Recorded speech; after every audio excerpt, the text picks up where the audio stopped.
Welcome back to the Ancestral Findings podcast. When we research the death of an ancestor, most of us know the usual places to look. We find the death certificate, we search for an obituary, we check the cemetery, look for a gravestone, and maybe search probate or church records.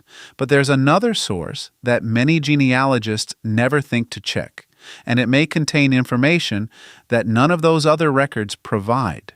The funeral home. A funeral home record might tell you who your ancestors' parents were, who arranged the funeral, where the person lived, what they did for a living, where they were buried, and even who paid the bill.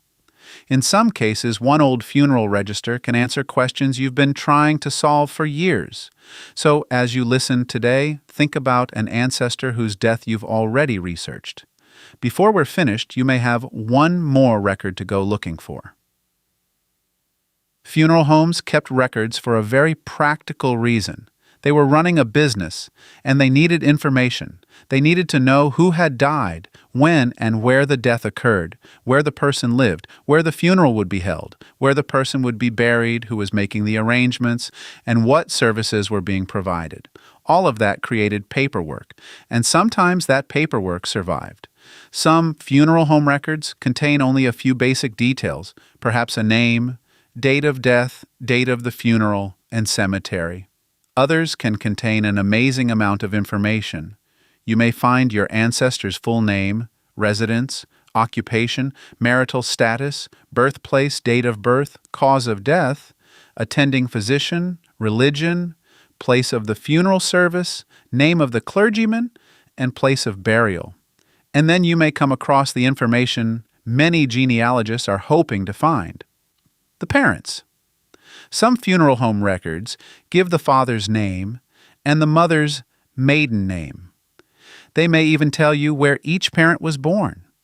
Think about what that could mean if you've been researching someone whose parents have remained a mystery. You may have searched census records, marriage records, death certificates, and obituaries without finding a clear answer. Then an old funeral register gives you two names you've never seen before. That doesn't prove the relationship by itself, but it gives you a very good clue to follow. There are actual surviving funeral home collections that show just how detailed these records can be.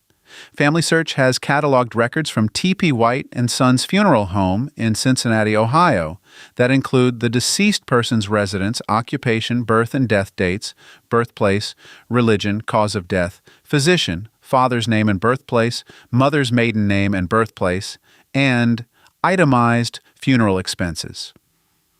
That's a remarkable amount of family information in one record.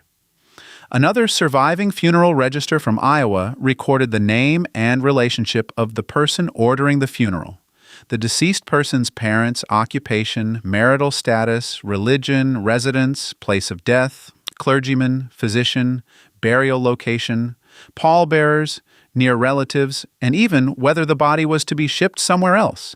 That brings us to one of the names I would pay close attention to. Who ordered or arranged the funeral? It might be easy to pass over that name because it isn't the person you're researching. Don't. The person making the arrangements could be a spouse, son, daughter, sibling, cousin, or another close relative. Suppose you're trying to separate two men named John Smith who lived in the same county at about the same time. Then you find a funeral home record stating that John Smith's funeral was arranged by his daughter, Margaret Wilson. Now you have another relationship to investigate. You can research Margaret Wilson and see whether her records connect her to the John Smith in your family. Sometimes the person arranging the funeral can be just as useful as the person whose funeral it was.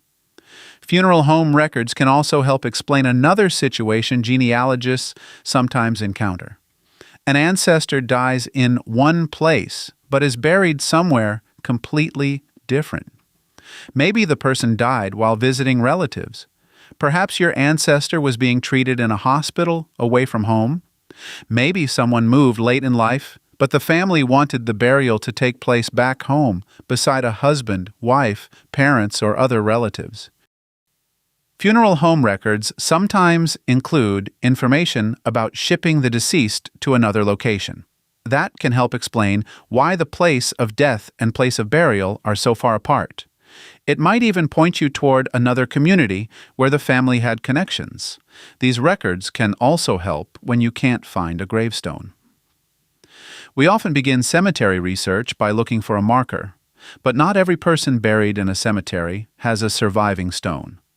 A marker may have broken or become unreadable, it may have been removed, or perhaps a permanent marker was never placed there. That doesn't mean your ancestor wasn't buried in the cemetery. A funeral home record may identify where the person was interred, and some records provide additional burial information. That gives you another path to follow. You can contact the cemetery, look for burial registers, check lot records, or search for other relatives buried in the same area. And then we come to something that might sound rather ordinary: the funeral bill. I know an old bill probably isn't the first thing most people hope to discover when they're doing genealogy, but don't dismiss it.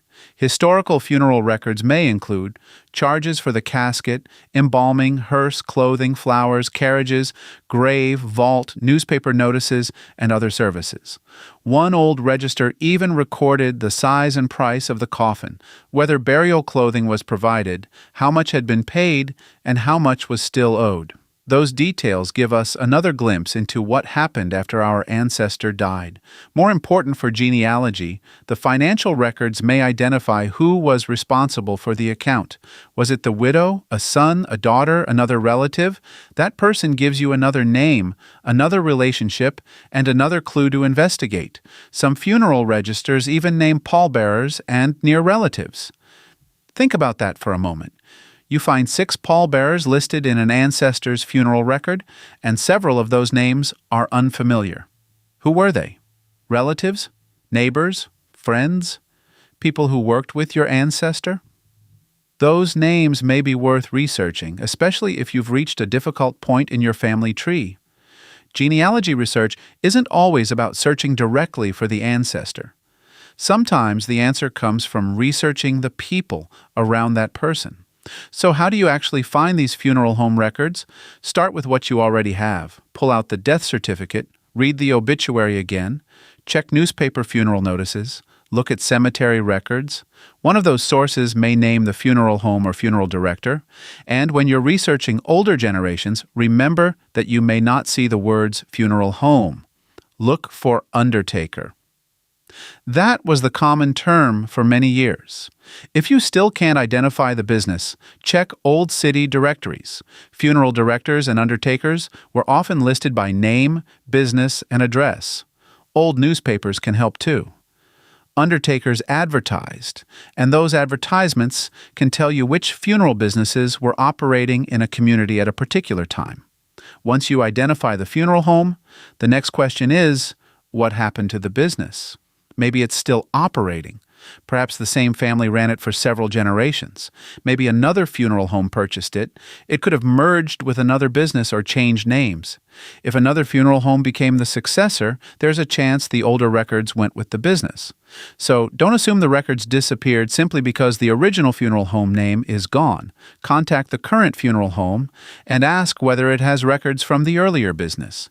If the funeral home closed completely, widen your search. Check local libraries, genealogical societies, historical societies, state and local archives, museums and university special collections. Funeral home records do sometimes end up in these repositories. There are genealogical and historical societies today that hold original funeral home ledger books covering decades of local deaths.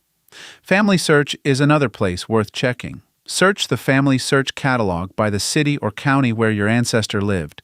Try the name of the funeral home if you know it. You can also search using terms such as funeral home, funeral records, undertaker, or mortuary. Some collections have been microfilmed or digitized.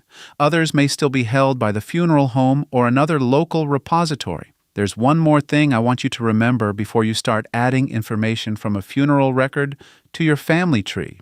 A funeral home record is a valuable source, but that doesn't mean every detail in it is correct. Ask yourself where the information came from. The funeral director probably didn't personally know where your ancestor was born 50, 60, or 80 years earlier. Someone supplied that information. It may have been a spouse, child, sibling, relative, neighbor, or friend, and that person may not have known every answer. A birth date could be off by a year or two. A birthplace may be wrong. A name could be misspelled. A mother's maiden name might have been remembered incorrectly. So treat the information as evidence and compare it with other records. Check census records, marriage records, birth records, church records, probate files, obituaries, and anything else you can find. And if two records disagree, don't immediately throw one of them out. Instead, ask who provided the information. Suppose the death certificate gives one name for your ancestor's mother, but the funeral home record gives another. Who was the informant on the death certificate? Who provided the funeral information? Maybe one came from a son who never met his grandmother, while the other came from the deceased person's older sister who knew their mother personally. That doesn't automatically tell you which record is correct, but it helps you judge the evidence. And sometimes a disagreement between records is exactly what sends you in the direction you needed to go. That's what makes funeral home records so useful. They can bring together several parts of an ancestor's life in one place. You may have spent years collecting separate records about a person's birth, parents, occupation, residence, religion, death, and burial. Then you find an old funeral register and discover that much of that information was written down on a single page. Funeral home records won't exist for every ancestor, and not every surviving record will contain a wealth of family information. But when you do find one, it may tell you something the death certificate, obituary, and gravestone never did. It might name a parent you couldn't identify. It might connect a married daughter to her father. It might explain why someone died in one state and was buried in another. It could point you toward a cemetery, relative, clergyman, physician, or another town you hadn't considered before. And sometimes the most useful clue is something as simple as the name of the person who walked into the funeral home and made the arrangements. So here's something you can do after listening. Choose one ancestor whose death you've already researched. Pull out the obituary or death certificate and look for the name of the funeral home or undertaker. If you find it, see whether that business still exists, whether another funeral home took it over, or whether its old records ended up in a library, archive, historical society, or other local collection. And if you don't see the funeral home named, search the newspapers and city directories from that time and place. You may discover that your research on that ancestor wasn't finished after all. If you've got a hard-to-find one of the best ancestor genealogy clues is I'd sitting love in to a hear record about we it. simply never Just thought head to over ask to for. ancestralfindings.com and click on Contact to send me a message. While you're there, take advantage of our free weekly genealogy lookups. Explore thousands of articles and enjoy hundreds of podcast episodes. We've been helping family history researchers since 1995.